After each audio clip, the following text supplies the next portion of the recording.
So gender expression or presentation is how we communicate gender to the world. And so gender expression can be purposeful or accidental, right? So I can give an example. So were you assigned female at birth, right? You identify as a woman, so you're a cisgender woman. You're getting ready for work in the morning, right? And so you look in your closet and you find this cute dress, right? And so you put on this dress, you go to work, you get a few compliments, and it feels like a good day, right?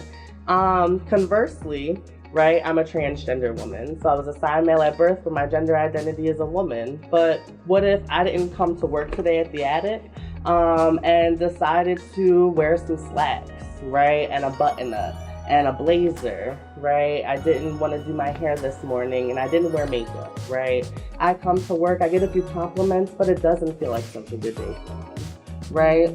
And so in that specific example, you accidentally displayed gender expression, right? You didn't go in that closet to put on that dress to try and prove your womanhood, right? You put on that dress because, you know, you just got it, girl. Like, you know, you haven't seen it in a while. You know, you want to put it on, you want to feel cute, you want to go to work, right? Conversely, I may have purposefully dressed in that way because I may experience violence navigating my neighborhood if my neighbors saw me in that dress, right? Or I may be fired in one of the 30 states that you can still be legally fired for being transgender. And Pennsylvania is one of those states. Yep. And so we live in Philadelphia that has citywide protections, but there's no federal protections. And given the current administration in office, right, who just literally created a statement talking about trying to erase, right, and create a new definition for gender that inherently erases trans identity. And so trans people will not be recognized, right, within this policy, right, that the current administration is trying to do. And so it wouldn't be 30 states, actually, it will then become 50. And so, yep. And so those are a couple of the issues, right? But, you know, gender expression can also vary day to day or situation to situation, right? So an example would be that trans woman, right? I may not have worn that dress to go to work, but it may get a little darker tonight, right? And I might go hit that club with my girlfriend, right? It's a holiday weekend where you might want to turn up. And so I put on that dress, right? A more personal example, right? I'm from West Philadelphia, born and raised, right? Playground where I spent most of my days. You know, I do not own the copyrights of that song. And so, you know, not to sound like stereotype, right? But I do play basketball, right? Sometimes. And so when I'm putting on my Nikes and my basketball shorts and my hair's tied up and I'm most likely not wearing makeup because I'm sweating, you know, I may look a little bit more butchy, right? My gender expression may be a little bit more masculine, but my identity as a woman, my gender, right, has not changed, right? And so those are a couple of concepts that live inside of gender, right? I could sit here and talk about a million more concepts that live inside of gender, right? But then time oftentimes works against us. And so those are some things that live inside of gender. Again, I want to reiterate that gender and sexuality are different parts of ourselves, right? So I want to talk a little bit now about sexually attracted and romantically attracted. So now we're talking about sexuality. And so for some people, they may add another list here, right, of spiritual attraction, right? Some people may have ethical and moral attraction, right? And again, some people saying, listen, I'm just attracted to men and I have to be romantically, physically, spiritually attracted, right? You have to hit all those bullet points, right? But for some people, it could be very different, right? For some people, they could show up differently. And so, you know, I can give an example. So an individual may have a more intimate connection to females, right? Or to women identified folks. But may have so that's more of an emotional attraction, right? Emotional, intimate relationship. But they may have a more physical, sexual relationship with masculine people or men, or people who identify as men. And so that could be different for some folks, right? Again, if you add spiritual attraction, moral attraction, and again, the list gets on depending on who you're talking to. And if you do not know, right, a lot of these identities, then you can oftentimes follow up and be like, well, what does that mean to you, right? What does that mean to you? Because again, a person may fit a textbook definition of an identity, right? But again, it could be completely different. But you also have to be very cautious because you don't want to tell people within the community to educate you, right? Who's not in the community around the community, right? Just in the basis of, natural curiosity.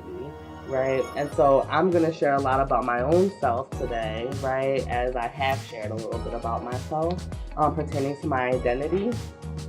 But again, it's not our jobs, right? Like, it's not Black people's job to educate white people on racism, right? It's white people's job to show up and say, listen, this is how we cannot be shitty.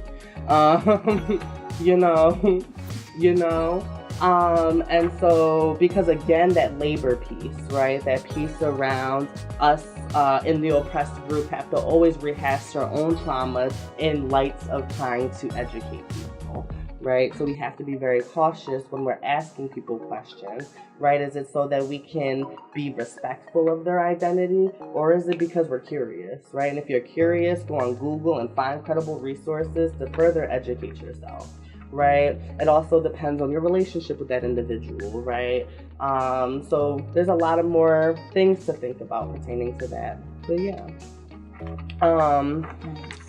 so I guess generally what's listed on here, and there's also different identities. And so some of these folks may identify as trans, right? Some of these folks may identify as queer or gay or pansexual, lesbian, queer. But I also want to make a note too, when I do talk around sexuality, is that people have this misconception that transgender people cannot occupy a sexuality, right? Because we live in a society that is heterosexist, right? The belief that everybody is inherently straight unless proven gay, right? Because that happens, people say, oh, if you identify as a woman, right, as a trans person, you must inherently be attracted to men, right? Or if you're a trans man, right, you must inherently be attracted to women. When actually there are many gay-identified trans men and many lesbian-identified or queer-identified trans people in the community. All right, so Hazel brought up a term that I had to go look up in this terms and definition for LGBTQ sheet that she gave me. And it was pansexual. I'm like, oh, what does that mean? Let me go find it really quick. And I want to read the definition, but of course, Hazel's going to break it down for us. A person who is romantically attracted to people of any gender. Yeah. Let us know about it. Yeah, so oftentimes, right, I also identify as pansexual, and I love to talk about myself.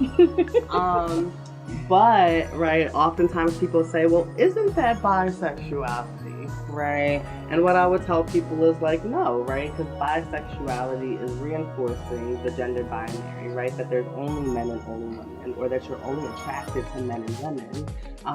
And oftentimes bisexual folks, at least in my experience, right, mean bisexuality in the context of cisgender men and women, right? And don't always encompass trans individuals who may identify within that gender binary, or trans and gender non-conforming individuals that live inside and outside of that gender binary. Okay, so next thing I had to say, thank you for breaking that down.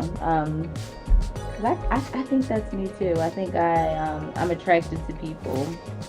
Still question mark, but I think I'm attracted to people. I don't think I really look at a gender, but I'm not sure, so, I oftentimes would like to add on to pansexuality, at least in my experience and pertaining to me, is, any gender, and I'm attracted to people regardless of their gender identity, right, as well as their genitals. because that's also a thing to name too. Okay. Because oftentimes people would say, or people even within the LGBTQ community or within the queer community would say, I'm attracted to trans people, but they're oftentimes attracted to trans people who are AFAB, right, who are assigned female at birth.